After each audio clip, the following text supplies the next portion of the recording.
The night I learned how small people can make you feel started like the most ordinary drive home. No warning, no drama, just me a half-empty coffee and a road I'd driven 100 times before. That's the scary part, honestly. Real turning points don't come with music cues. They show up quiet, wearing a uniform, acting like you don't matter. It was a little after 10 light rain, the kind that doesn't clean anything, just spreads the dirt around. I was driving back from a late shift, tired but relaxed, thinking about absolutely nothing important. Then the red and blue lights came on behind me. Not fast, not urgent. Just slow enough to let you know someone had time for you. My stomach dropped. You know that feeling, that instant where your brain starts replaying every rule you've ever been taught about surviving a traffic stop. I pulled over, turned off the engine, rolled down the window, hands on the wheel. I hadn't done anything wrong. I knew that.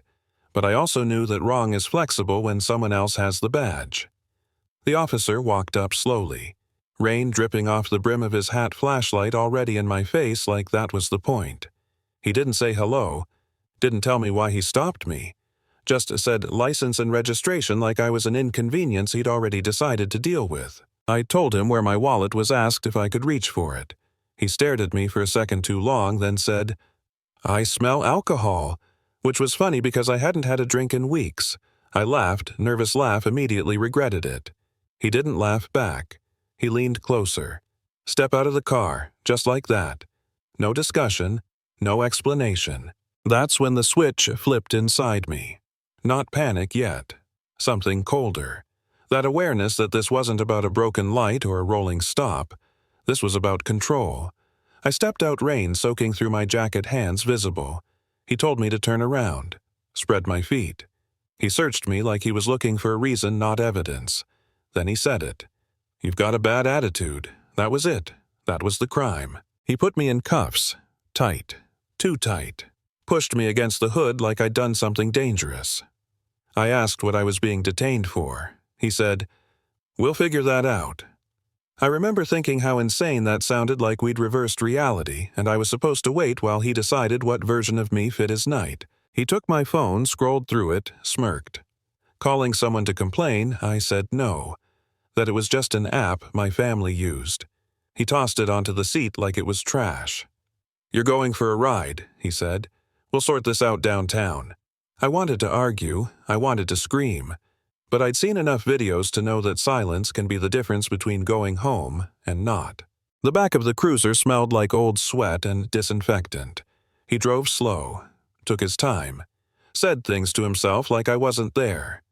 At the station, he walked me past the desk, past people who didn't look up, and sat me on a metal bench. Cuffed me again. Then he pulled out a small bag from his pocket and held it up like a prize. "Found this under your seat." I stared at it, confused, then scared, then angry. "That's not mine," I said. He smiled. "It is now." That's the moment something inside me broke. Not loudly, not heroically, just a quiet realization that I was completely at the mercy of someone who didn't see me as a person. I felt small, disposable, like the story was already written and my part was to accept it. What he didn't know was that when he tossed my phone away earlier, it had already done its job. Not calling a friend, not recording for social media. Something else, something older, quieter, and much more dangerous to him.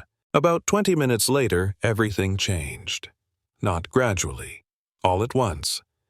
The desk phone rang. The sergeant answered, listened, and his face went pale. He looked at me, then at the officer who'd brought me in. He told him to uncuff me. The officer laughed, thought it was a joke. The sergeant didn't laugh. He raised his voice.